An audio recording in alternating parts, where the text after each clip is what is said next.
Well, someone's got something to say. It seems as if a lot of existing mortgage rates are about 4%. The current market, let's call it 6.5%. And that's a major adjustment. You can't qualify for the same amount of leverage, and the leverage costs more. Also, there's so many mortgages that were originated in the period of historically low interest rates that are now coming up to be refinanced, and there's 500 basis points roughly higher on the Fed funds rate. You want to take this, Joe? At another point in time, we used to have this thing called a telegram, and then we moved on to landline telephones, and then we moved on to cell phones. And at one point in time, we used to have horse and buggy, and then we moved on to gasoline-operated vehicles, and now we're moving on to e-vehicles. How do these government-driven junk fees impact the development of commercial real estate? Well, certainly to the negative. BIPOC business owners.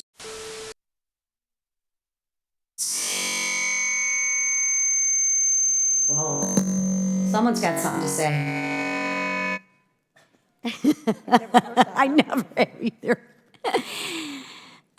Even Mayor Bowser has told President Biden that his administration's telework policies are killing Washington, D.C.'s local businesses. The Biden administration has offered vague information and statistics to support their claim that post-pandemic telework has been successful. It took 4 months and the threat of a subpoena from the federal agencies to produce to the committee basic information about their use of telework. I am pleased to welcome our witnesses for today. Mr. Jeffrey DeBoer is the president and CEO of the Real Estate Roundtable, an expert in commercial real estate management, ownership, and development. Welcome. Mr. Jeffrey Weidell is the CEO of NorthMarq and an expert on commercial real estate debt and equity financing, testifying on behalf of the Mortgage Bankers Association. Thank you for being here. And Mr. Doug Turner, a senior fellow for housing policy at American Progress. Welcome, sir. Mr. DeBoer, do you believe that the Democrat legislation, the Inflation Reduction Act, and the American Rescue Plan actually succeeded in lowering inflation and ultimately interest rates? Well, I'd like to leave it to others on that point, but I will say that raising interest rates applied primarily to the commercial real estate industry and car buyers. Much of the economy was not even subject to interest rates going up. Education, the spending under the infrastructure bill, and other things. Do I think that bill lowered inflation? I don't know. To the extent maybe it opened up the supply chain problem. Mr. Weidell, do you believe that that the Inflation Reduction Act lowered inflation? I can't speak to the Inflation Reduction Act. Our industry is benchmarked mainly off of short-term interest rates and the 10-year Treasury, and we're still kind of suffering through the rate increases there and the inflation in the cost of mortgages. So, okay, so let's dive into that then. So we're experiencing higher interest rates than before. Either one of you can chime in that how is that having an economic impact on your industry? I could jump on that one. I mean, from a mortgage finance perspective, it's pretty simple, and it's consistent with what's happening in the residential side. It seems as if a lot of existing mortgage rates are about 4%. The current market, let's call it 6.5%. And that's a major adjustment. You can't qualify for the same amount of leverage, and the leverage costs more. So when people come to us for a loan, we're often coming up with less proceeds than they need at a higher cost. And that's the transition the industry is going through. I think that also there's so many mortgages that were originated in the period of historically low interest rates that are now coming up to be refinanced, and there's 500 basis points roughly higher on the Fed funds rate. Yeah. That makes it very, very difficult to refinance commercial mortgages under this environment. So that's a good question, because we've experienced this before where we've had a cliff. I mean, do you see this as a cliff effect where you've got a lot of commercial loans that are now hitting their expiration date or coming up for renewal, and they're going to have a dramatic increase in their interest rates?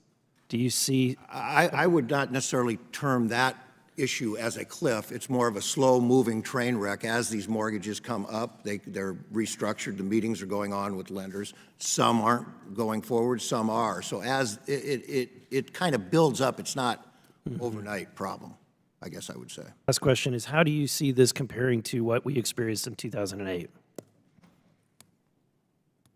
Well, 2008, you want to take this, Joe? I would say, I think in 2008, arguably, there were a lot of loans that may have been originated that were not, let's say, conservatively underwritten and maybe never should have been written in the first place that were coming due, that clogged up the plumbing within the financial system. That's not what's happening here. These mortgages were issued in a conservative basis. Markets were largely in balance when they were done. They've been thrown out of balance because high interest rates and a change in the demand side of things primarily. So I don't see them as all that equal. Is there a problem as it relates to commercial real estate right now? Yes, there is. And I appreciate your response that you just had about the fact that it's not necessarily the same as 2008. It is nothing like 2008 from everything that I can tell, and that's coming from the business major side of me that is speaking. But I do want us to make sure that we focus on a couple of things that are going on. At one point in time, we used to have a thing called a typewriter, and then we moved on to computers, and then we moved on to computers with the internet. At another point in time, we used to have this thing called a telegram, and then we moved on to landline telephones, and then we moved on to cell phones. And at one point in time, we used to have horse and buggy, and then we moved on to gasoline-operated vehicles, and now we're moving on to e-vehicles. Here is the deal. We have a transitioning workforce. We understand that while a lot of people were not in their offices specifically because of the pandemic, we know that some companies and corporations saw benefits in not being in the building as they had to adjust because of the pandemic, but they found that, you know what, maybe this is where we should develop. And they decided to do that. And I think that that's okay, but we now have to adjust. So I want to talk to you about solutions. I don't want to just say, well, you know, back before the pandemic, everything was great. Back before the pandemic, a lot of people didn't die either. So yes, there's a lot of things that I would prefer did not take place as a result of the pandemic, but I just can't go back. And so I want to talk about solutions because that's what we're supposed to do in Congress. Instead, we play games, but I'm going to be real with you. And I want to ask y'all questions. Anybody can jump in. In my opinion, as we have these commercial buildings that are sitting vacant for whatever reasons, and it seemed like the numbers were ticking up for those businesses specifically as it relates to commercial properties, would it be helpful if the federal government offered a subsidy of some sort or some sort of incentive to convert some of that commercial real estate that's sitting there empty into, say, housing, because that would solve two issues that we currently have. We have a housing supply issue, and we also have an issue as it relates to the cost that a lot of commercial property is enduring right now. Anybody jump in? And Madam Chairwoman, I just ask that you allow them to answer. Thank you. Ma'am, it would be very, very helpful if there was some sort of federal subsidy. A lot of state and local governments are providing incentives to convert. Here in D.C., there are some. New York has some, other cities. But the federal government could be very helpful with some sort of a conversion tax credit, perhaps modeled after the rehab tax credit that's in law now, or something. These conversions, as Mr. Turner mentioned, are extremely expensive. It's not good for every building, but it's good for some. And it would, as you said, help housing, and it would help cities and so forth. So the answer is yes. The cost of building residential real estate has gone up considerably. Yes. Has that affected the cost of building commercial real estate, or you just stop building Of course, commercial? yes, it does. Land, labor, materials have all gone up in cost. Yes. Okay, Doesn't thank matter you. if it's residential or office. Mr. Turner, is our nation's housing affordability crisis a recent development? No, is the very short answer. Thank you for that question. We have always had a percentage, we term it cost burden, meaning you're paying more than 30% of your gross income for housing expense. Even with after the 2007, 2008 bubble, where there was a great deal of housing built that sometimes was unoccupied, we still had a sizable percentage of the population, a sizable number of households who could not find affordable housing or pay for it. It's important to note that the operating cost of housing, including insurance, maintenance, even if the home is free, then without the ability to pay those operating costs to continue it, if that's more than 30% of the income, it's not an affordable home. How do these government-driven junk fees impact the development of commercial real estate? Well, certainly to the negative. The higher the cost, the less the development. And it's certainly something the MBA has been working on and has kind of a long list of these fees that we'd like to see reduced or eliminated. Okay. Further, you discussed the mortgage insurance premium that's required for certain loans backed by the Federal Housing Administration. How would developers and communities benefit from lower insurance rates or from the opportunity to acquire insurance by other measures? Again, the cost of financing is a significant component of the cost of the construction. So to the extent it brings down the cost of the financing, which is what that would do, it increases the leverage and the ability to build projects. So, Mr. DeBoer, what are some of the key challenges developers face when considering converting an office space into a housing development? Well, size. How big is the building? What's its configuration? What is the floor plan? What is the window sizes? Does it fit with zoning? All kinds of issues to convert. It's not an easy process. And there's a very real problem, too. The building needs to be vacant. And, how do you move out those last business tenants if you do want to convert? So there's a lot of hurdles, but it's not impossible. As Mr. Turner said, it's not a panacea either to these problems. But I applaud you for what's going on in Pittsburgh, and it should go on elsewhere. And don't confine it to office buildings. There are other obsolete buildings, whether they're small retail centers or something like that, that could also be converted to housing. And the last thing I'd say on that is look at it from both ends of the spectrum. Part of the problem with availability for low income or lower income housing availability is the lack of availability for single family housing at the other end. And production at the single family level has been way off for a decade or more as well. So it's the whole spectrum. There are resources right now in our federal agencies, but why is the money not getting out the door? Is it an issue of the application process, or what can we do as in Congress to help ensure that happens faster? The application process is quite lengthy. These programs are not well coordinated. You mentioned transportation has a significant amount of grant money for under the TIFIA loans, RIF loans, and so forth. The process is lengthy. NEPA, by the way, the National Environmental Protection Act, is a long process to get through that. Perhaps you could waive NEPA on conversions. It would speed the process. Conversions are, as Mr. Turner said, environmentally friendly, and so I would do that, sir. So these efforts have been particularly impactful for our BIPOC business owners who even before the pandemic were already underrepresented in the downtown area. Mr. Turner, I'm very passionate about the merits of mixed-use development and housing, and could you just speak to how that supports our housing affordability goals, also smart growth, transit-oriented development that is also mixed use, how that supports not only our affordable housing goals and our housing goals writ large, but also how we can support small businesses. Can you speak to that model? Absolutely, and I appreciate that question, because I think too often we think of, when we talk about conversion of office buildings, that we think of the largest glass building that is very high-priced, filled with attorneys and that. So can we make that into housing? Like empty it out and make it into housing. And I don't think that that's really what we're talking about mainly in conversion.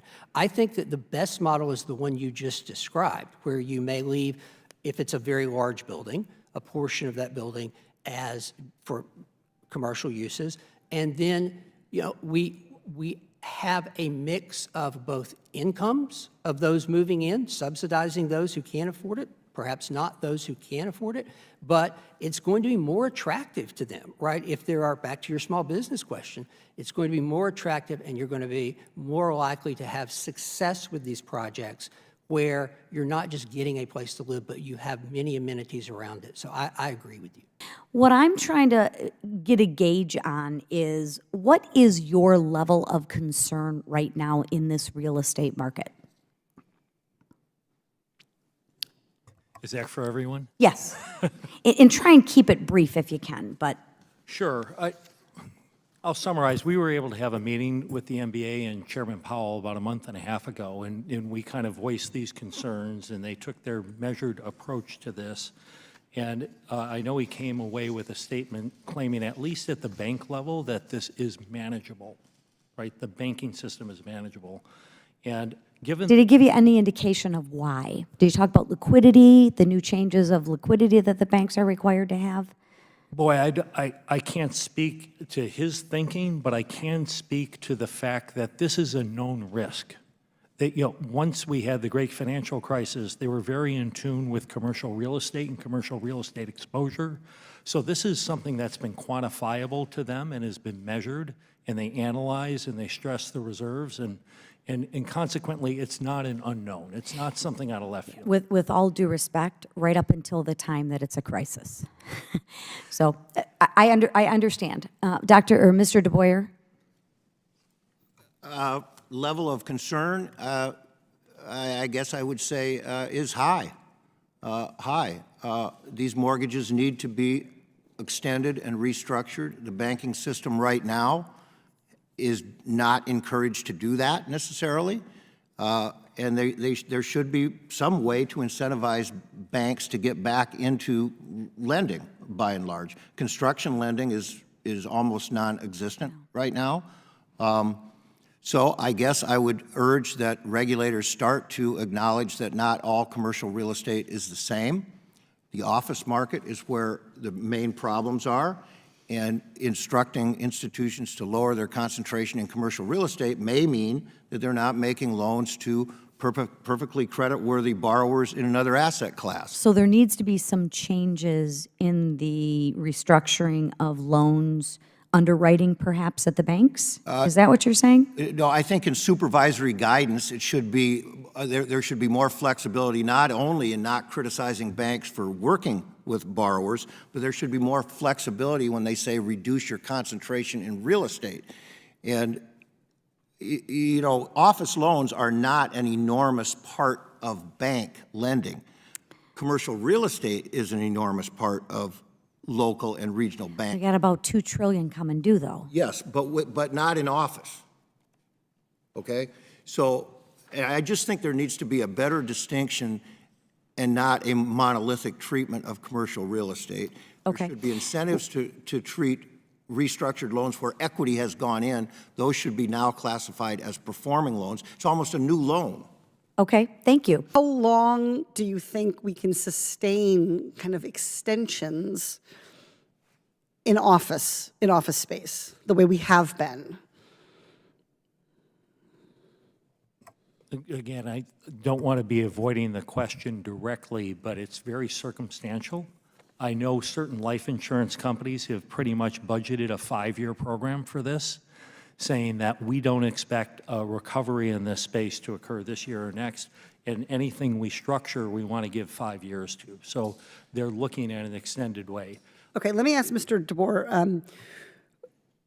One of the things that commercial real estate has gone up a lot in the last decade, 2014, 2022, about in the last 8-10 years, 90%. And that's not multifamily, that's the more traditional commercial real estate. Given that it's gone up so much, why did these companies fail to pay down? I mean, in other words, it's one thing when your property value is declining and you have very limited options. I understand it's more expensive to refinance today. I understand that the income on the properties is lower than it is today. But your property's worth a lot more than it was.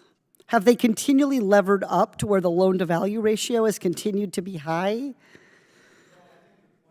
Could you turn your microphone on? Yeah, thank you. I think your point is a very good point, but not everyone bought in 2012. And so the vintage, I think, was referenced earlier.